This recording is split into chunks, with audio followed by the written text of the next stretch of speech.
Wow, howdy folks. We've got a machine in this 3-in-1. It's a welder, but it's a stick welder, a MIG welder, and a TIG welder, all in one nice package from who else? VEVOR. Yeah. And having all three in one box is kind of nice, but there's a lot of questions involved. Well, we're going to answer all that right now. Yes.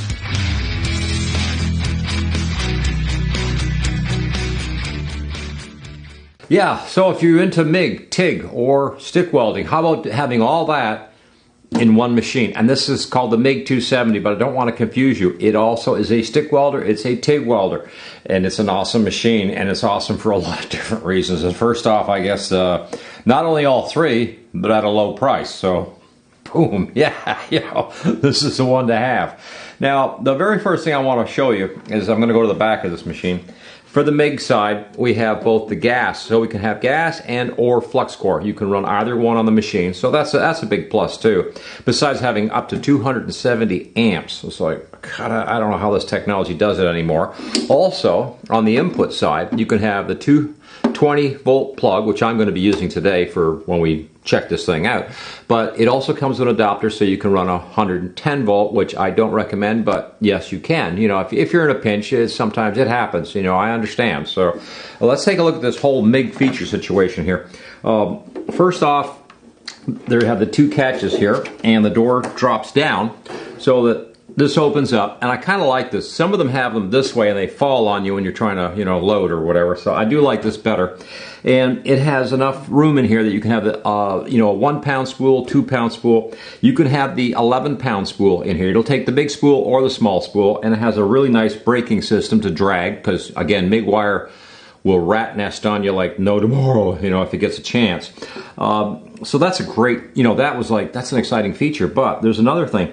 Down here where the feeder is, the wheel that uses the feed to push your MIG wire through is built or designed kind of like the fixture, something like on a surface like on a golf ball. And the golf ball surface kind of doesn't have a tendency to break or crack into the MIG welding wire, which if you're running flux core, a lot of times you can crush the flux core by mistake and actually lose the gas before it even gets to the other end of the stick.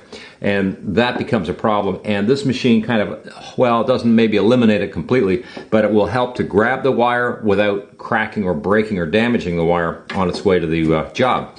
So that's a really well thought out feature. The other thing about the MIG 270, this is the MIG 270. It's confusing because it also is a stick welder. And you get all the accessories to run the MIG, the TIG, and the stick when you buy the machine. So, at a great price, and you get everything you need. Like, yeah, this is kind of an interesting item right here. You can run negative ground or positive ground easily off of this. You can switch out whatever you want. So I like that idea too. That's kind of really cool. But also you have nice digital readout here, so you can control the current, and the speed of your MIG. In this case, I'm talking about the MIG mostly at this point. But you also have your dial controls here, which I really like. Some machines, some of the cheaper machines, sometimes speed 1, 2, 3. It's like, like this, you can dial it in and dial it right to where you want that speed to be. Also dial the current and voltages in. So you really have some nice control with this machine.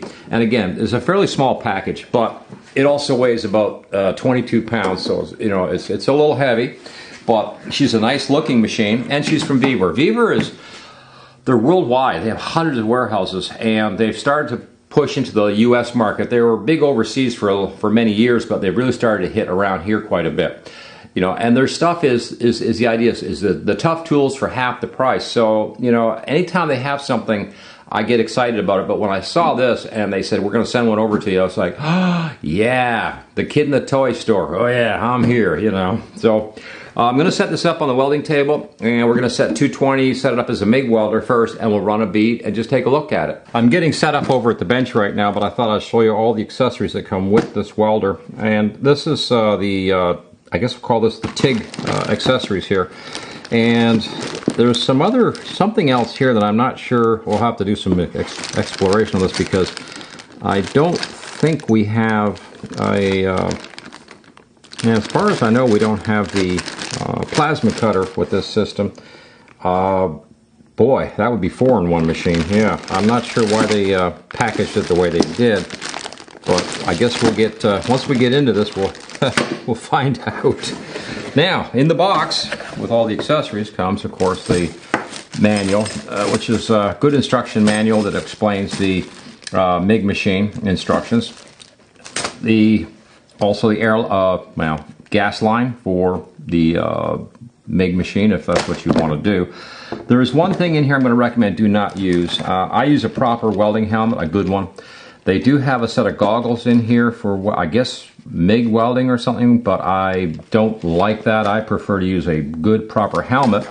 They also include, and it's really heavy, it's it's a kilogram, yeah, full kilogram of gasless flux core wire, which is in the box as well. Man, that's heavy. Here's that thing I was talking about. This is the adapter for running from 220 to 110 if you need to. I, again, don't recommend doing it, but you know, in a pinch, if you have to, hey, you know, do it. Then you also have the stick welder, which has these type. I don't really care for these type, but this is sort of so common, everybody has it, so no biggie.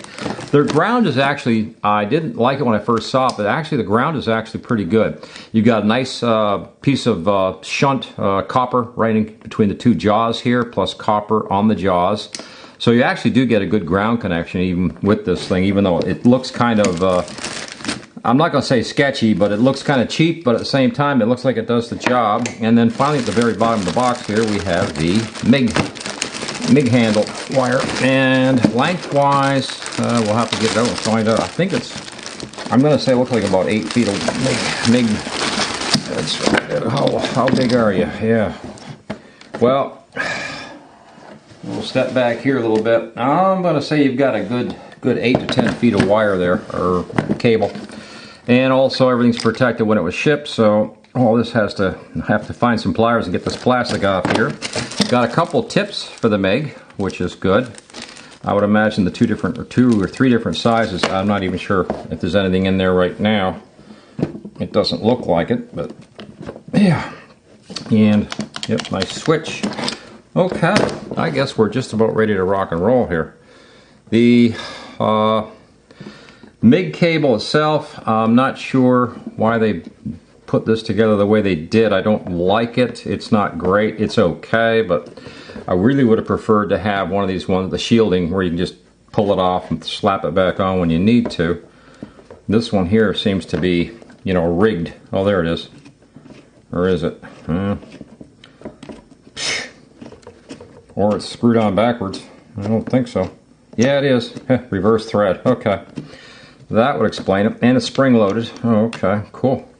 And there's our tip. Okay, so I don't know what tip is in there. We're going to have to find out because we have to. I'm going to set up for 030. Just for laughs, I'm going to give you the wire that I use regularly around my shop. I use Blue Demon. I really recommend it, and I'll provide a link in the description below where you can find that too. Meantime, when we come back, I'll have all this set up over at the welding table, and we'll see what kind of bead we get out of this thing. Okay, I'm just going to set everything about light, half settings kind of thing, and we're at 030 wire. I'm just going to run a quick bead across the plate here, and I've been doing a little bit of testing, and now I think we've got pretty much dialed in.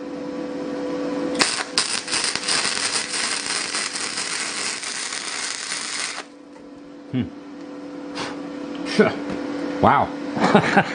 Yeah. So when you shut this off, it'll keep running for a little bit. Let's see, there's the off switch. And it'll run until it cools down, and then it'll shut itself off. Which is, you know, that's fine. This switch, by the way, is an override switch, so it turns on, if you hit the switch, it will feed and continually feed the wire. That's for when you set up the gun. So that's a handy little item. So let's do a stick weld with this thing. Man. A couple of real quick things to point out. I've switched this now from MIG, TIG, now to stick, which is at the top here. And I've disconnected the ground, which was on the table here, and moved it over to, now it'll be negative ground on the table as opposed to positive when I was running the MIG. And then I've put my electrode in here, which is going to be my stinger for the stick welding. So now we're going to fire it up and set it up at, I guess, 90 amp, and we'll see how she does. Wow, whew, that's some heat.